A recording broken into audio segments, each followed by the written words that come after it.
நிறுவனத்தினுடைய நிறுவன தலைவர். இன்றைக்கி வந்து பார்த்திங்கன்னா ஓட்ஸாப் தொழில்நுட்ப சார்பில் கடந்த 30/12/2025 அன்று சென்னை எழும்பூர் ராஜரத்னம் ஸ்டேடியத்தில் காவல்துறை அனுமதியோடு மிகப்பெரிய போராட்டம், சுமார் 20,000 பேர் கலந்துள்ள போராட்டத்தை நடத்தினோம். இன்றைக்கு டிஎம்எஸ் வளாகத்திற்கு ஏன் வந்துள்ளோம் என்றால், இந்த இயக்குனர் பொது சுகாதாரம் மற்றும் நோய் தடுப்புகள் துறை இயக்குனர் அவர்களை சந்தித்து, அதாவது WHP மக்களை தேடி மருத்துவ பணியாளர்களுடைய கோரிக்கையை எடுத்து சொல்லி அவரிடம் ஒரு தீர்வு காண்பதற்காக இன்றைக்கு பேச்சுவார்த்தைக்கு நாங்கள் வந்திருக்கிறோம். இன்றைக்கி மக்களை தேடி மருத்துவ பணியாளர்களான பெண் சுகாதார தன் ஆர்வலர்கள் அவங்க பார்த்திங்கன்னா தமிழ்நாட்டில் 13,000 பேர் இருக்கிறாங்க.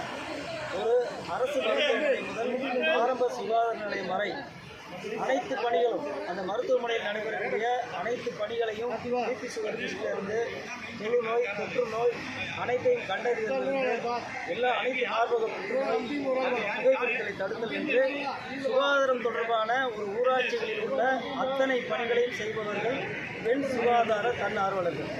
இன்றைக்கு இந்த பேச்சுவார்த்தைக்கு அனைத்து மாவட்டங்களிலுமிருந்து கிளம்பி வந்தாங்க.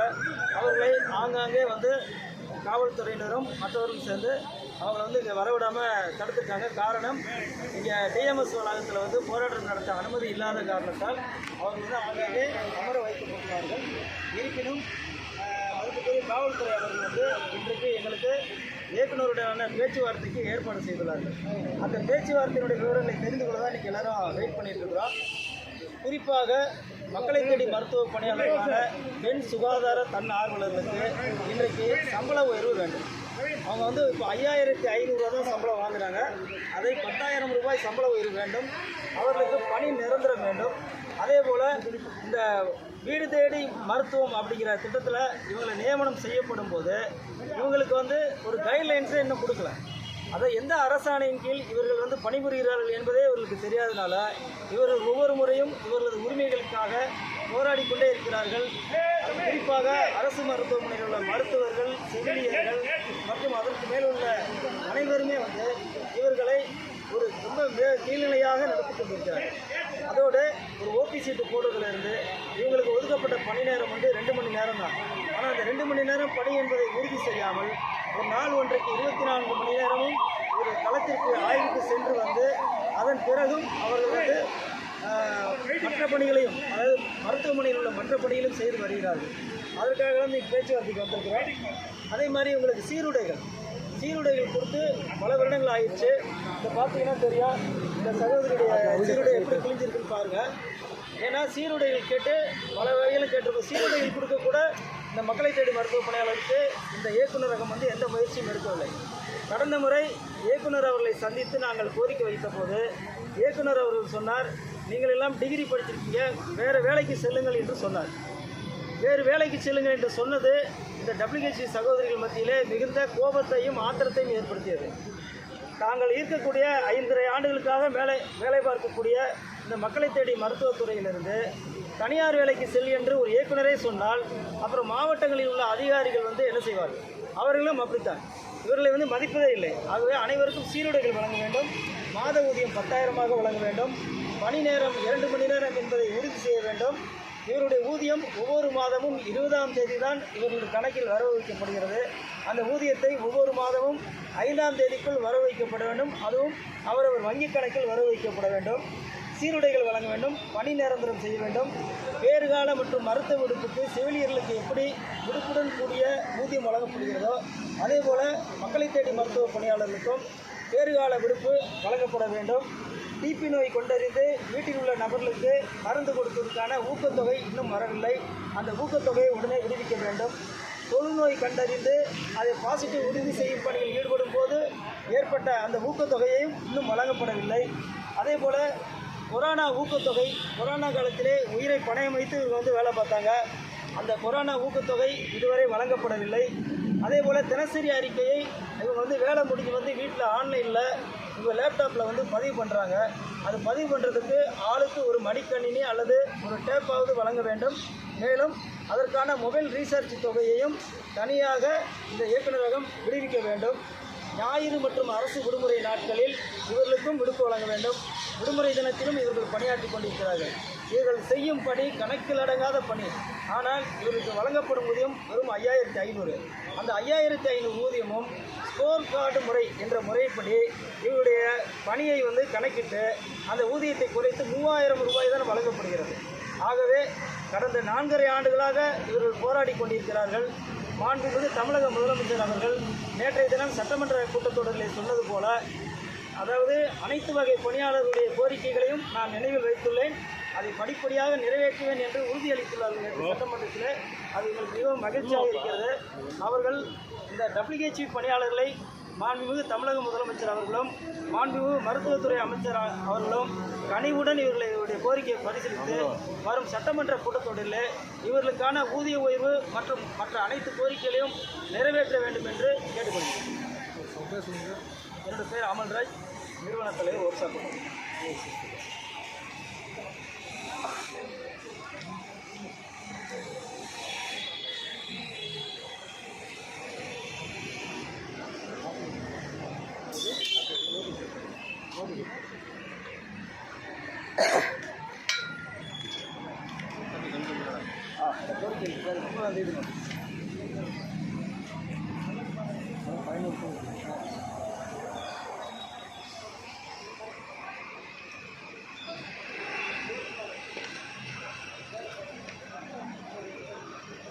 கொஞ்சம்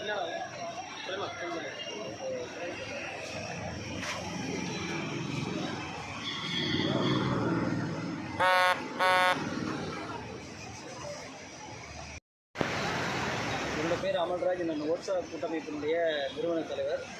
அதாவது நாங்கள் இன்றைக்கி டிஎம்எஸ் சென்னை தேனாம்பேட்டை டிஎம்எஸ் வளாகத்தில் இன்றைக்கி நாங்கள் வந்திருக்கிறோம்.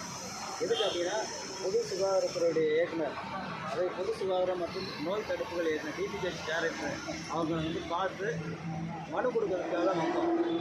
ஏன்னா 29/12/2025 அன்று ஏற்கனவே டிஎம்எஸ் அதிகாரி திரு சோமசுந்தரம் அவர்களை நாங்கள் சந்தித்து கோரிக்கை மனு அளித்தோம்.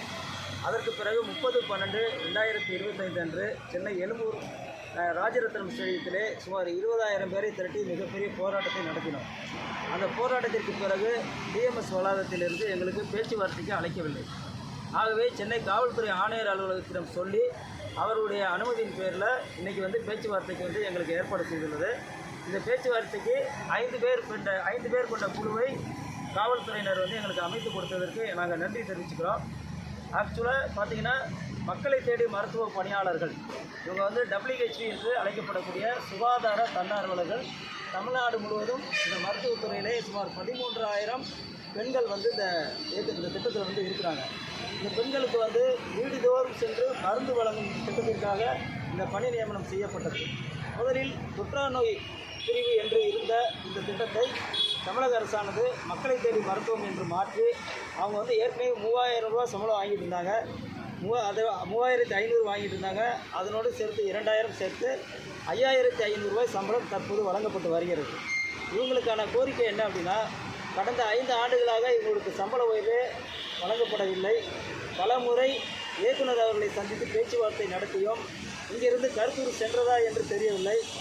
பல முறை பேச்சுவார்த்தை நடத்தி பலகட்ட போராட்டங்களை நடத்தியும் மக்களை தேடி மருத்துவ பணியாளர்களுக்கான சம்பள உயர்வு இதுவரை அளிக்கப்படவில்லை.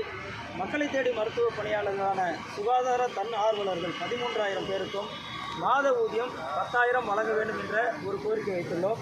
அப்புறம் பார்த்திங்கன்னா, இவங்களுடைய பணி நேரம் 2 மணி நேரம் என்று தான் இவங்களுக்கு பணி நியமனம் செய்யப்படும் போது சொல்லப்பட்ட விஷயம். ஆனால் இவர்கள் நாள் ஒன்றுக்கு 24 மணி நேரமும், அதாவது மாலை 6 மணி வரை மருத்துவமனையில் சென்று மருத்துவமனை பணிகளை சேர்த்து செய்து கொண்டிருக்கிறார்கள்.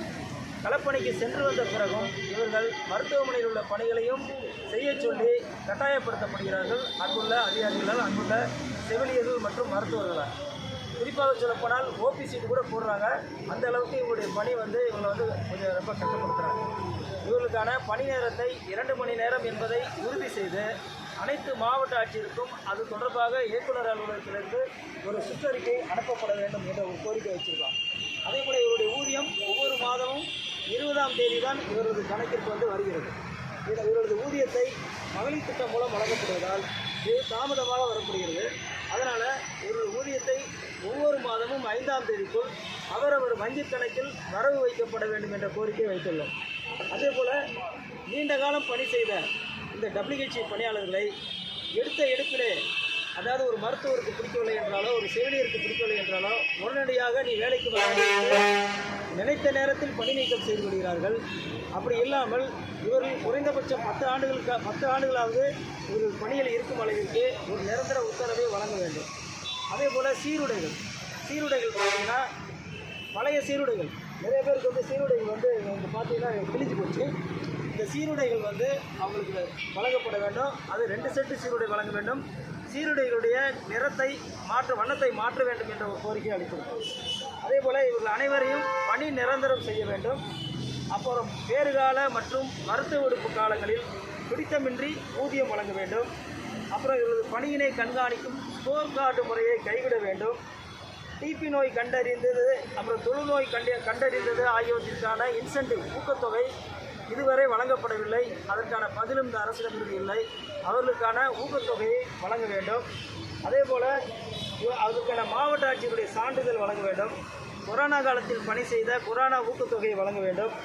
அதே போல் இவங்க தினசரி அறிக்கையை, அதாவது பணி முடிந்து வீட்டுக்கு வந்து ஆன்லைனில் வந்து இவங்களுடைய அறிக்கையை லேப்டாப்லேயோ கம்ப்யூட்டர்லேயோ உட்காந்து இரவு முழுவதும் உட்காந்து பணியாற்றுறாங்க.